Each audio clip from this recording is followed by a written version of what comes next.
오늘은 제가 대한민국 유튜브에서 단 한 번도 제대로 다뤄지지 않은 이야기를 할 건데요.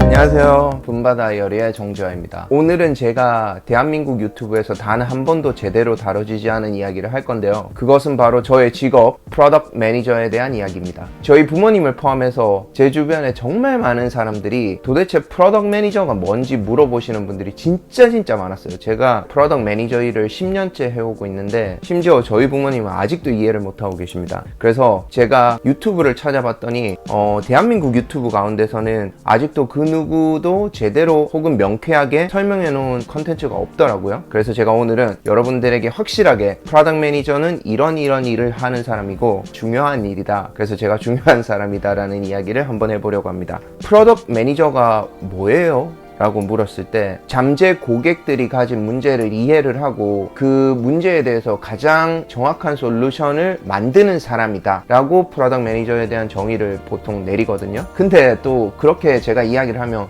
그래서 너는 프로그래머야 아니면 디자이너야 이렇게 물어보는데 저희는 프로그래밍을 하는 사람도 아니고 디자이너 하는 사람도 아니에요. 쉽게 조금 더 비유를 하자면 영화를 만들 때 영화 감독 혹은 오케스트라의 지휘자 정도라고 생각하시면 아마 적절한 비유가 될 것 같습니다. 무슨 말이냐? 영화 감독이 실제로 카메라를 들고 촬영 감독처럼 영화를 찍는 사람은 아니지만 여기는 이런 앵글로 찍었으면 좋겠습니다. 여기는 저런 앵글로 찍었으면 좋겠습니다. 왜냐하면 내가 관객들한테 전하고 싶은 이야기는 이런 내용이기 때문에 이럴 때는 이렇게 찍어보는 게 어떨까요? 저렇게 찍어보는 게 어떨까요? 이런 식으로 말을 할 수가 있잖아요. 그런 식으로 생각을 하시면 될 것 같고, 그래서 실제로 그 일을 하진 않지만 여러 명의 사람들이 각기 다른 스킬을 가지고 어떤 하나의 목표를 위해서 다 같이 일을 할 때 그걸 조율해주는 사람의 역할이 어디서나 필요하잖아요. 그런 사람으로 생각하시면 될 것 같습니다. 프로덕트 매니저라는 게 피지컬한 프로덕트를 만드는 사람들도 프로덕트 매니저고, 그리고 저처럼 디지털 프로덕트를 만드는 사람들도 프로덕트 매니저라고 불리고 있거든요. 근데 저는 제가 디지털 프로덕트 매니저니까 디지털 프로덕트 매니저에 대해서 어떤 사람이고 어떤 일을 하는지 오늘 말씀을 드릴게요. 프로덕트 매니저는 일단 기본적으로 텍 회사나 스타트업 안에 있는 3가지 혹은 4가지 정도의 부서 혹은 분야의 사람들과 함께 크로스 펑셔널한 일을 보통은 하게 됩니다. 그 분야가 어떤 것들이 있냐면 첫 번째로 UX라는 커다란 분야가 하나가 있고요. UX라는 건 User Experience죠. 그래서 고객이 실제로 제품을 사용할 때, 여기서 제품이라는 건 디지털 프로덕트, 앱이라든지 웹사이트라든지 아니면 요즘 하드웨어 디바이스가 연동이 되는 IoT 디바이스라든지 여러 가지 분야가 있을 수 있어요. 어쨌든 누가 됐던지 간에 고객과의 접점이 발생하는 유저 익스피리언스 관련된 UX 디자이너 혹은 UX 리서처, 그런 분들하고 함께 일하는 영역이 한 가지가 있고요. 또 하나는 이제 테크니컬 관련된 부분인데 이 부분은 디벨로퍼, 그러니까 프로그래머 분들하고 실제로 함께 일을 하는 부분들이 또 한 가지 영역이 있습니다. 세 번째는 비즈니스 관련된 분야의 사람들과 일을 하는 건데, 이렇게 다양한 분야의 비즈니스 부서에 관련돼서 일을 하시는 분들하고 함께 일을 하는 그런 영역이 하나가 있습니다. 그래서 프로덕트 매니저가 일을 할 때 항상 머릿속에 염두에 둬야 되는 3가지 개념이 있어요. 하나는 usable, 두 번째는 feasible, 마지막은 valuable입니다. usable 같은 경우에는 이제 사용성이라고 하죠. 실제 고객들이 이 제품을 어떻게 사용하게 될 것인가, 혹은 이 제품을 필요로 하는가, 이런 고객과의 접점 관련된 개념을 항상 머릿속에 염두를 해둬야 되고요. 두 번째는 feasible, 그러니까 이게 기술적으로 구현이 가능한 것인가, 우리가 현재 가진 리소스의 인원들이 이걸 할 수 있는 어떤 능력을 가지고 있는가, 이런 것들에 대한 고민도 해야 되고요. 마지막 valuable 같은 경우에는 사업성을 이야기하는 거죠. 이게 고객들이 이 제품에 대해서 지불할 의사가 있는가, 아니면 회사가 이 제품을 만들고 출시를 해서 판매를 했을 때 실제로 사업성이 있어서 우리가 스케일을 할 수 있느냐, 이런 것들에 대한 고민을 항상 하고 있어야 됩니다. 여기까지 이야기를 했는데도 아직까지도 사람들은 그래서 네가 프로그래머야 디자이너야 뭘 하는 거야, 이렇게 말씀하시는 분들이 있습니다. 그런 분들을 위해서 제가 제품의 탄생에서 소멸의 과정까지 프로덕트 매니저가 하는 일을 좀 설명을 드릴게요. 그 각각의 단계가, 첫 번째는 문제의 제시와 검증, 두 번째는 솔루션의 제시와 검증, 그리고 세 번째는 시제품의 제작, 네 번째는 실제 제품의 제작 및 테스트, 그리고 5번째는 출시 준비 및 실제 출시, 그리고 6번째는 사용자의 피드백 반영과 future plan이라고 하는 what's next. 그 다음에 마지막으로 이 사이클이 처음으로 돌아가서 반복이 되게 됩니다. 제가 탄생에서부터 소멸의 과정이라고 이야기했던 거는 모든 제품은 생명 주기가 있어요. 이걸 제품의 라이프 스팬이라고 하는데 요즘은 점점 더 이 제품의 생명 주기가 짧아지고 있는 상황이어서 아까 말씀드린 7단계 사이클이 훨씬 더 짧아지고 있는 추세입니다. 혹은 빨라진다든지요. 자, 그러면 제가 여러분들이 실제로 사용하고 계시는 제품을 예로 들어서 프로덕트 매니저가 어떤 일을 실제로 하고 있는지를 예를 들어서 이야기를 해드리겠습니다. 자, 첫 번째로 문제의 정의와 검증. 문제를 정의 내리는 방법은 여러 가지 방법이 있을 수가 있어요. 가령 나의 개인적인 경험을 바탕으로 내리는 경우도 있고요. 주변 사람들로부터 문제를 획득하게 되는 경우도 있고요. 혹은 유저 리서치라든지 인터뷰라든지 이런 방법을 통해서 알게 되는 경우도 있고요. 또 하나는 마켓 리서치를 통해서도 알게 되는 경우가 있어요. 가령 요즘에 명상 앱들이 굉장히 많이 떠오르고 있는데 이게 어떻게 된 일이지? 한번 알아볼까? 그렇게 해서 알아봤더니 요즘 최근에 많은 사람들이 불안이나 아니면은 자기 삶에 대한 성찰 그런 것들에 대해서 관심을 많이 가지고 있고 거기에 대해서 문제를 느끼고 있다. 뭐 이런 식으로 알게 되는 경우도 있어서 다양한 방법으로 문제를 정의 내릴 수가 있습니다. 자, 그러면 여러분들이 대한민국에서 많이 사용하고 있는 토스를 예를 들어서 말씀을 드릴게요. 제가 이제 친구들하고 밥을 먹으러 갔는데 이렇게 분파회를 했어요. 요즘에 현금을 들고 다니는 사람이 없잖아요. 근데 매번 또 이렇게 작은 돈을 가지고 공인인증서 꺼내고 OTP 꺼내고 은행 앱 꺼내가지고 막 하는 과정이 너무나 귀찮잖아요. 이 귀찮고 번거로운 과정 자체가 문제인 거예요. 자, 그러면 문제를 찾았으니까 이게 정말로 문제인지 검증을 하는 게 굉장히 중요하거든요. 이 문제가 정말 많은 사람들에게 해당되는 문제인지 아니면 나에게만 해당되는 문제인지 이걸 먼저 알아보는 과정이 중요합니다. 이 부분 같은 경우에는 마켓을 리서치함으로써 알아낼 수도 있고 아니면 사람들을 인터뷰함으로써 알아내는 방법도 있고 다양한 방법으로 이 문제가 정말 많은 사람들에게 실제로 문제가 되고 있는 문제인지 이걸 알아내는 과정이 필요합니다. 검증하기 위해서요.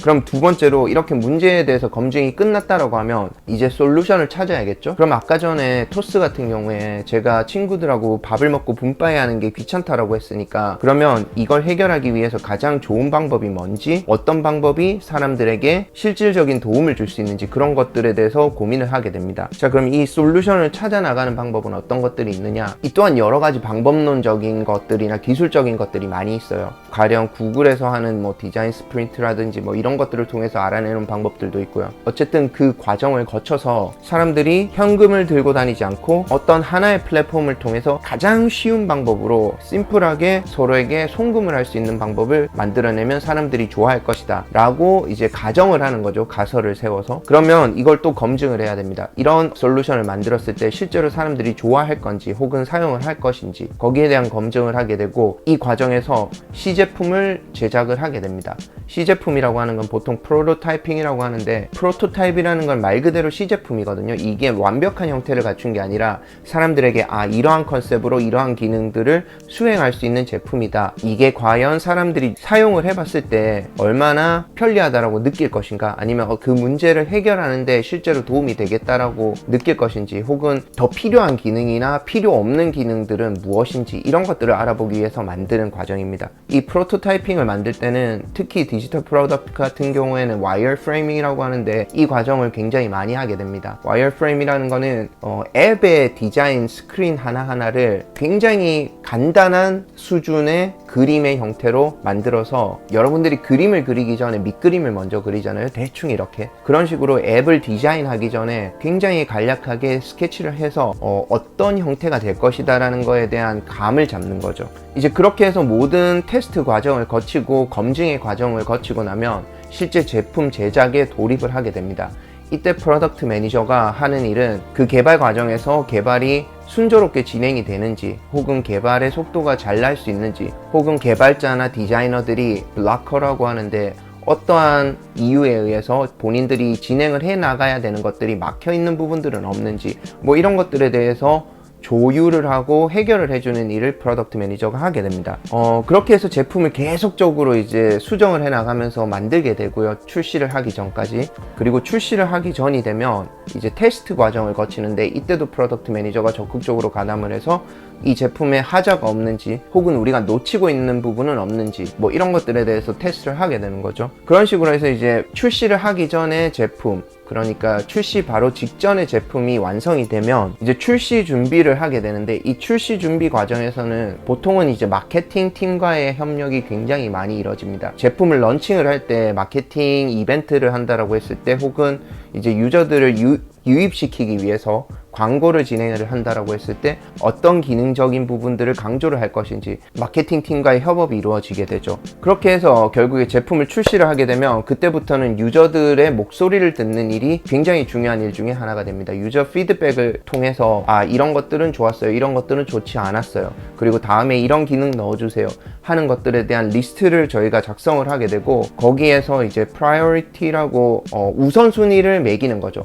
이런 것들은 정말 필요하겠구나, 이런 것들은 나중에 해도 되겠구나, 이런 것들은 안 해도 되겠구나, 뭐 이런 식으로 우선순위를 매긴 다음, 아까 말씀드렸다시피 반복의 과정, 다시 처음으로 돌아가서 그 유저들의 피드백을 바탕으로 다음 버전 혹은 업데이트를 진행을 하게 되는 거죠. 그런 식으로 이제 계속적인 반복의 사이클이 일어나게 됩니다. 이게 가장 기본적인 프로덕트 매니저의 롤이에요. 근데 여기까지 이야기를 했는데도, 그래서 너는 회사를 가면은 도대체 뭘 하는 거야? 이렇게 말하시는 분들이 아직까지도 있을 거예요, 분명히. 그래서 제가 Day in the Life라고 해서 하루를 기준으로 어떤 일들을 하는지 여러분들한테 말씀을 드리겠습니다. 일단은 기본적으로 하는 것 중에 하나가 스크럼이라고도 하고 아니면 데일리 스탠딩업이라고도 하는데, 아침에 이제 다 같이 모여서 회의를 하는 거예요. 짧게 각각의 디벨로퍼, 디자이너 이렇게 다 모여서 어제까지 넌 뭘 했어? 나는 어제까지 이런 일을 했고 오늘은 이런 일을 할 거야. 그리고 지금 디자인이 완성이 안 돼서 개발을 할 수가 없어. 그래서 나는 지금 블락이 된 상태야. 현재 자기의 상황 그리고 진행 정도에 대한 공유를 각 멤버들이 하게 되는 거죠. 그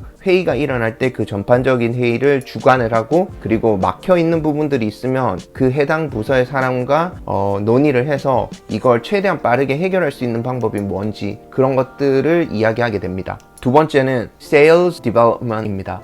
무슨 말이냐면, 이제 마케팅 팀이나 혹은 그로스 팀 뭐 이런 팀들이랑 회의를 하면서 지금 현재 우리 제품의 유저의 수가 이 정도고, 지금 현재 마케팅 비용은 이렇게 사용이 되고 있고, 마케팅 비용에 대한 퍼포먼스는 이렇게 나고 있고, 그리고 광고는 이런 식으로 진행이 되고 있는데, 마케팅 채널을 통해서 들어온 정보라든지 아니면은 전체적인 매출의 증감 추이라든지 뭐 이런 것들에 대한 공유를 하고, 그걸 프로덕트 안에 어떤 식으로 반영을 할지에 대한 이야기를 하게 됩니다. 이제 그게 두 번째고요. 세 번째는 UX UI 디자인 파트입니다. 프로덕트 매니저 같은 경우에는 이제 디자인을 와이어프레임이라든지 아니면은 로우 피델리티로 디자인 작업에 참여를 하는 경우도 굉장히 많거든요. 그런 식으로 프로덕트 매니저가 만들어낸 와이어프레임 위에 디자이너들이 실제로 이제 비주얼 디자인을 하게 되는 거죠. 뭐 그런 회의들을 거치게 되고요. 그 다음에 이제 디벨롭먼트 체크인이라고 해서 데브 스프린트라는 개념이 있는데, 이게 2주 간격으로 돌아가는 개발의 사이클을 이야기하는 거거든요. 이 2주라는 기간은 회사마다 다를 수도 있고 팀마다 다를 수도 있어요. 어쨌든 그 기간 동안에 스프린트 플랜이라고 해서 다음 스프린트에는 어떤 기능을 추가하고 어떤 일에 집중을 할 것인지 뭐 이런 것들을 하기도 하고요. 아니면은 레트로 퍼스펙티브라고 해서 저번 스프린트에선 이런 것들이 잘 됐고 이런 것들은 잘 안 됐어, 이건 계속해야 되고 저건 하지 않아야 돼, 뭐 이런 것들에 대한 회의를 주관하기도 합니다. 그 다음으로 또 굉장히 중요한 거 하나가 프로덕트 리서치거든요. 뭐냐 하면 이제 경쟁 회사들은 어떤 제품을 내고 있는지, 아니면 이 지금 우리 회사가 집중하고 있는 하나의 카테고리나 버티컬 안에서 어떤 제품들이 실제로 성과를 잘 내고 있는지, 이런 마켓에 나와 있는 다양한 프로덕트들의 리서치를 하는 일이 하나가 있습니다. 그 다음으로 중요한 거, Documentation and Writing. 이거는 이제 실제 문서 작업을 이야기하는 건데요. 문서 작업 같은 경우에는 회사의 여러 부서의 사람들이 지속적으로 제품을 업데이트해 나가는 과정 안에서 모두가 동일한 정보를 가지고 있기 위해서는 문서 관리가 굉장히 잘 되어 있는 것도 중요한 부분 중에 하나거든요. 그래서 그 문서 정리를 하는 게 중요한 업무 중에 하나입니다.